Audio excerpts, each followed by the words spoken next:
Hormuz पर इस वक्त किसकी पकड़ मजबूत है? पावर में कौन है, ईरान या फिर अमेरिका? ये एक बड़ा सवाल भी है इस घमासान के बीच। स्ट्रेट ऑफ हॉर्मुज को लेकर के, क्योंकि अमेरिका और ईरान के बीच तनाव अब अपने चरम पर पहुंच चुका है। पाकिस्तान में शांति वार्ता नाकाम हो गई और अमेरिका ने अब इसको लेकर के ब्लॉकेड लागू कर दिया। वहीं ईरान ने इसे अपनी संप्रभुता पर हमला सीधे बताया।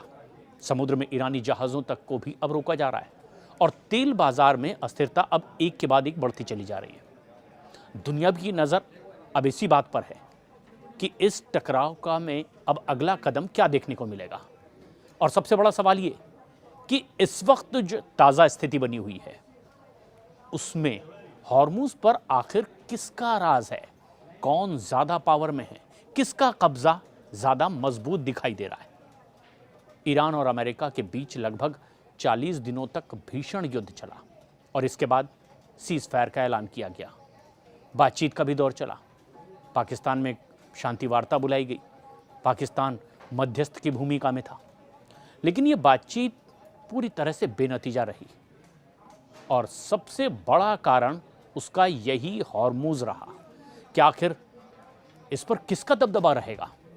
फिलहाल शांति वार्ता के बारे में अभी भी कोई बात पुख्ता तौर पर नहीं कही गई है और पाकिस्तान में जो एक दौर की बातचीत हुई आमने सामने की अमेरिका और ईरान के डेलीगेशन की, अब ईरान अमेरिका के बीच में हॉर्मुज को लेकर के इस पर सस्पेंस सबसे ज़्यादा बना हुआ है और यही सबसे बड़ी आग भी धधक रही है।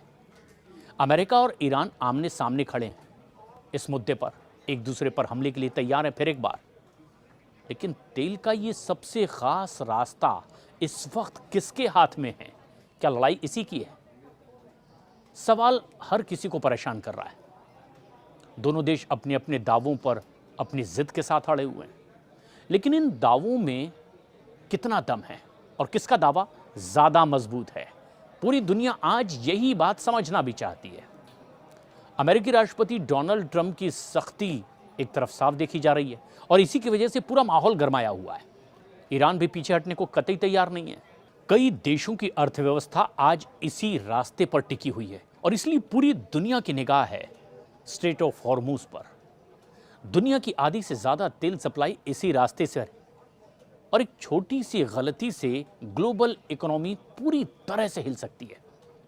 अब बड़ा सवाल, क्या अमेरिका का ब्लॉकेड काम भी कर रहा है या ईरान की धमकी असल बात है?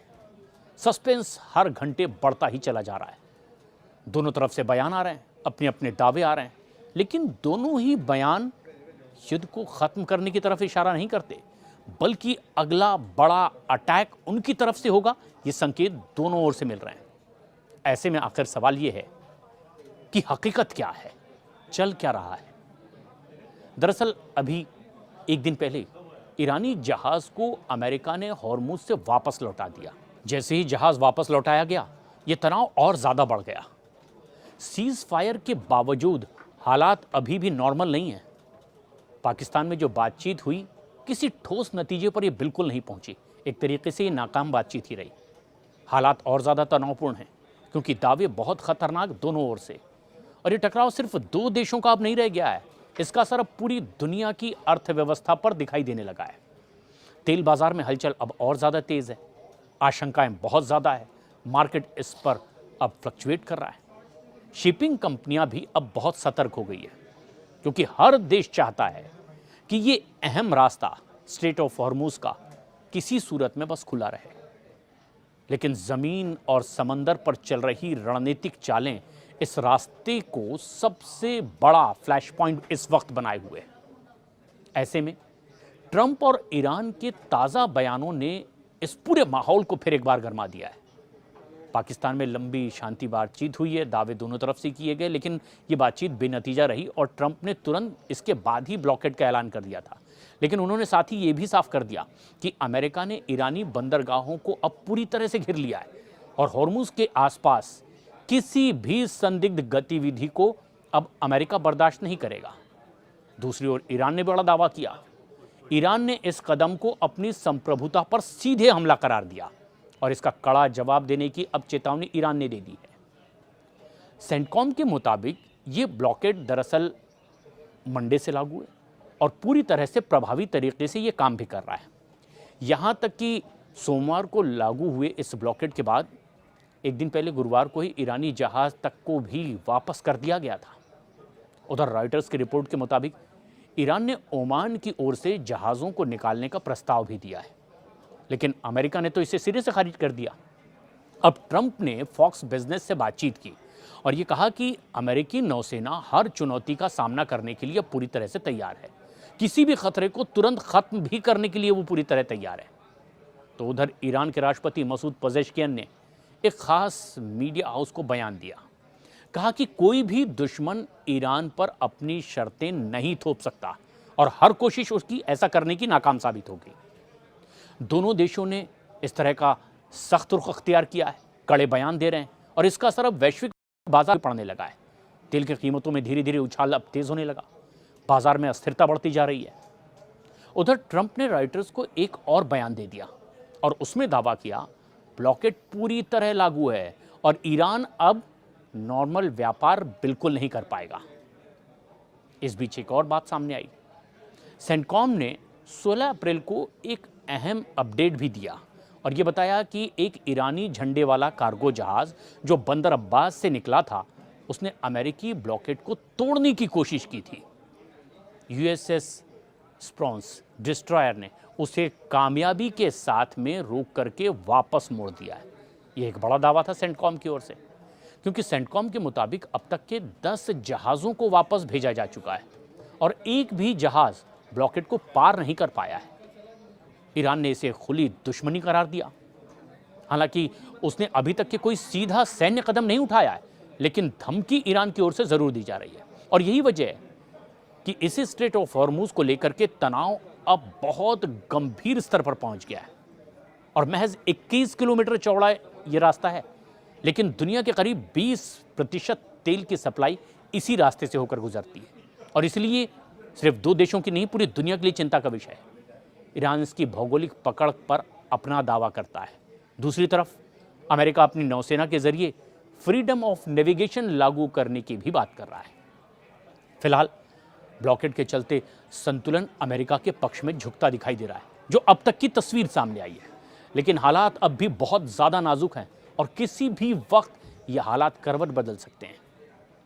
किसका कंट्रोल हॉर्मुज पर अब ज्यादा मजबूत है, ये दुनिया आज की स्थिति में देखना चाहती है और उन दावों के बाद कि अब उस पर वो अपना कंट्रोल रखना चाहते हैं और एक करना चाहता है। किसके दावे ज्यादा मजबूत होंगे, इस ताजा परिस्थिति पर भी दुनिया की नजर है।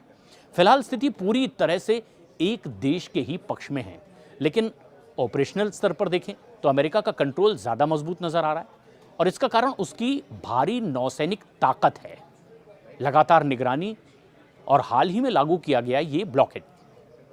अमेरिकी नौसेना समुद्र में जहाजों के मूवमेंट पर अपनी पैनी नजर रखे हुए है, संदिग्ध जहाजों को रोक भी रही है। उधर दूसरी तरफ ईरान भी अपनी ताकत को और बढ़ाने की बात कर रहा है, लेकिन उसकी सबसे बड़ी ताकत है उसकी भौगोलिक स्थिति और इसी वजह से अमेरिका वो कदम अब तक नहीं उठा पा रहा है जो उसकी मंशा है, क्योंकि एक बड़ा फायदा ईरान को मिलता है उसकी भौगोलिक स्थिति का, जो एक तरीके का ट्रैप है उन लोगों के लिए जो अब तक उसमें दाखिल नहीं हुए। हॉर्मुज को लेकर के एक बड़ा हिस्सा उसके नजदीक में ही पड़ता है, जो ईरान के पूरे कंट्रोल में। इसके अलावा ईरान के पास मिसाइल और तेज हमलावर नौकाओं की भी एक बड़ी क्षमता है और ऐसे में ये कहना गलत नहीं होगा कि अमेरिका समुद्र में मजबूत तो है, लेकिन ईरान इस पूरी क्षेत्रीय दबदबे की वजह से बराबरी का संतुलन भी हॉर्मुज पर बनाए हुए है। लेकिन इस तनाव के बीच में जो बातचीत हो रही थी पाकिस्तान में, वो अब तक क्यों नाकाम साबित हुई है, ये भी एक बड़ा सवाल है। दरअसल पाकिस्तान में हुई शांति वार्ता के नाकाम होने के पीछे वैसे तो बहुत सारी वजह हैं, लेकिन सबसे बड़ी वजह दोनों देश अपने अपने मूल मुद्दों पर अब भी अडिग हैं, उससे कोई समझौता करने को तैयार नहीं। ईरान ने अपनी संप्रभुता और रणनीतिक नियंत्रण को लेकर के कोई नरमी नहीं दिखाई है, जबकि अमेरिका ने सुरक्षा और समुद्री रास्तों की स्वतंत्रता को लेकर के अब सख्त रुख अख्तियार कर लिया है। इसके अलावा दोनों देशों के बीच में भरोसे की भी भारी कमी सामने आ रही है। क्योंकि रत्ती भर ईरान अमेरिका के दावों पर, उनके वायदों पर भरोसा करने को तैयार नहीं है और अमेरिका किसी भी पल इस तरह के हालात को बदल देने पर आमादा दिखाई दे रहा है। वैसे लंबे वक्त तक की चली बातचीत के बावजूद पाकिस्तान में कहीं कोई साझा रास्ता निकलती हुई बात दिखाई भी नहीं दी और यही वजह रही कि पाकिस्तान में ये वार्ता, जिसे इस्लामाबाद टॉक नाम दिया गया, बेनतीजा खत्म हो गई। तनाव इसके बाद और ज़्यादा बढ़ गया, हालात टकराव की ओर बढ़ते नजर आने लगे। हालांकि गनीमत ये रही कि इस बीच सीज फायर की बात थी, लेकिन कुछ सवाल अभी भी खड़े हुए हैं क्योंकि अमेरिका का ब्लॉकेड का दावा है। क्या अमेरिका का ये ब्लॉकेड पूरी तरीके से कामयाब भी है? दुनिया इसे भी देखना चाहती है, लेकिन अब तक के हालात पर अगर नजर डालें तो अमेरिका का ये ब्लॉकेड शुरुआती दौर में कम से कम असरदार तो दिखाई दे रहा है। कई जहाज़ों को रोका गया है, कुछ को वापस भी मोड़ दिया गया है, उन जहाज़ों को वापस जाना भी पड़ा है और इससे ये साफ संकेत मिलते हैं कि समंदर में अमेरिका की पकड़ तो ईरान से ज़्यादा मजबूत इस वक्त दिखाई दे रही है हॉर्मुज़ के इर्द गिर्द। हालांकि इसे पूरी तरह से कामयाब कहना भी बहुत जल्दबाजी होगी क्योंकि ईरान के पूरे पत्ते अभी दुनिया के सामने नहीं हैं। ईरान ने अभी तक के कोई बड़ा जवाबी कदम भी नहीं उठाया है क्योंकि उसके दावे तो बहुत हैं, लेकिन वो ऐसा करता अब तक नहीं दिखाई दिया। अगर ईरान आक्रामक रणनीति अपना लेगा तो फिर क्या होगा और वो कितना आक्रामक हो सकता है, या फिर किसी तरह से ब्लॉकेड को वो चुनौती देने की स्थिति में आ जाए तो ये स्थिति हॉर्मुज़ के आसपास तेजी से बदल जाएगी। इसीलिए फिलहाल ब्लॉकेड को बहुत ही आंशिक रूप से प्रभावी माना जा सकता है अगर हम अंतर्राष्ट्रीय स्तर पर इसकी तुलना करें, लेकिन इसकी असली परीक्षा तो बस आने वाले दिनों में ही होने वाली है कि आखिर इसकी वाकई स्थिति क्या है। लेकिन कुछ और सवाल इसके इर्द गिर्द घूम रहे हैं। क्या ईरान की रणनीति कुछ ऐसी है कि ईरान इस वक्त अमेरिका से मजबूत स्थिति में दिखाई दे स्ट्रेट ऑफ हॉर्मुज़ को लेकर?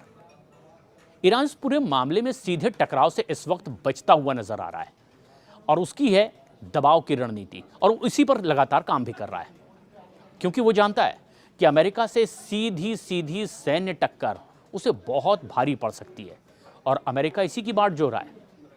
इसीलिए ईरान अपनी भौगोलिक स्थिति को अपनी बड़ी ताकत अभी भी बनाए हुए है। अपना क्षेत्रीय नेटवर्क और सैन्य क्षमता का इस्तेमाल करने के लिए वो संतुलन बनाए रखना चाहता है।